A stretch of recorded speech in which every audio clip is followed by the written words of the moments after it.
He's been called the golden child of Nigerian business, and Aliko Dangote certainly stands apart from the crowd.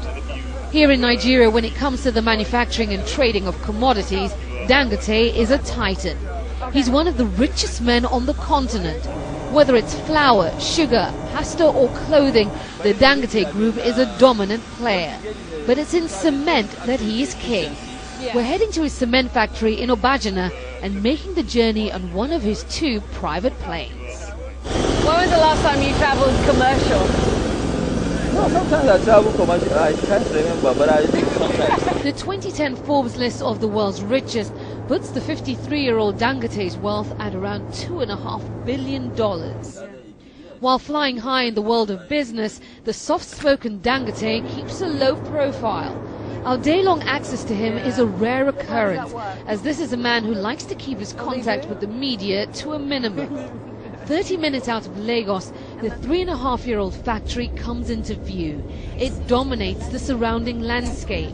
On the ground, the scale of the operation is impressive. With a capacity of just over 5 million metric tons, Dangote tells me this is one of the largest cement factories in the world.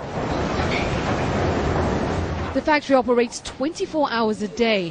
Fully automated at the outset, every stage of production is controlled by cutting-edge technology. And right now, plans are underway to double capacity. But Dangote says he's equally committed to improving the conditions of those living close to his factory, as part of his philosophy of corporate social responsibility. There are scores of homes under construction for residents in the local community. An aerial view provides a better sense of the Obajana empire that Dangote built. Before you started this production plant, what was here? What was in this area? Actually, there was nothing here. It was just vegetation, nothing. Nothing? There's nothing, yes. So the people that were living here, what facilities did they have? They had nothing. They had no water, no power, no roads, nothing. So whatever you see here, we made it. Despite the success of Obajana, Dangote's quest for success is far from sated.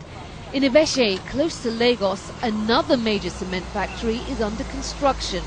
Development is in full swing with workers from Nigeria, China and India. I ask him how all of this makes him feel.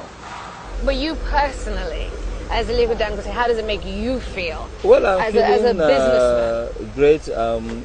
Feeling fulfilled that at least you are doing something great to your country. At home, he describes working 12-hour days that begin at 5 a.m. no matter what time he goes to bed. He says his motivation for his work comes down to a simple desire to give people jobs, as well as to create an African success story. While admitting corruption remains a problem in Nigeria, his faith in his country appears unshakable. But Nigeria is the best place to invest. It's one of the best places to make money. All over the world. It's the best kept secret, actually, in terms of investment. When he's not working, Dangote describes a relatively simple lifestyle. I like exercising a lot. I go to the gym almost every day, and I do about 15 kilometers, at least 6 times a week. So you're a runner? Yeah, I'm a runner, yes. Maybe if you want to take a bet, fine. Aliko Dangote, a man clearly competitive at both work and play, and he shows no sign of slowing down anytime soon. Zhang Xin founded Soho China with her husband 14 years ago. Today, the company is one of China's most successful developers, with 7 completed projects totaling more than 18 million square feet. According to Soho, in terms of area, that's about 1/5 of Beijing's central business district.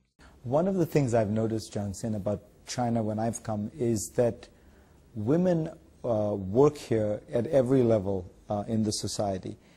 First of all, is that just my impression, or is it true that there are many people, maybe not quite at your level, but there are many female entrepreneurs, businessmen, people in all walks of life?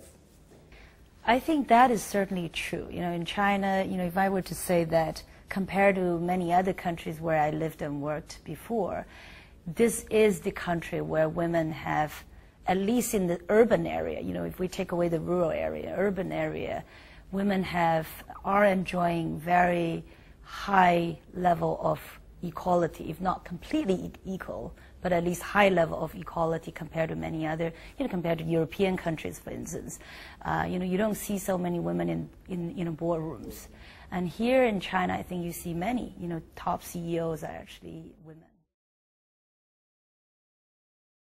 I still remember in the 80s in Delhi where people would question us in terms of saying, can you really be globally competitive? Right? They would put in export obligations, saying we don't like, those were days of bureaucracies, Jeff. So they said, don't trust you guys, like, you know, if you are going to spend my foreign exchange, you better earn it and we'll put an export obligation on you. And come 25 years from now, 70% of Reliance is exports. We then went on and did the same thing in the plastic industry, which again improves quality of life. We further backward integrated, did that in refining. Short time we thought that the communication revolution is going to change the world, and India needs a much larger vision and a much faster vision. And again, I was very fortunate to build that from scratch. And finally, we thought that, you know, a country like India cannot not be endowed with natural resources, and we explored on the east coast of India. And now we proved to the world that the east coast of India is the basins, the hydrocarbon basins there are as rich as anywhere else in the world. So it has been a journey. What it has taught me is that if you empower young Indians, the energy and the competence in young Indians is second to none. What they need is opportunity, empowerment, and leadership.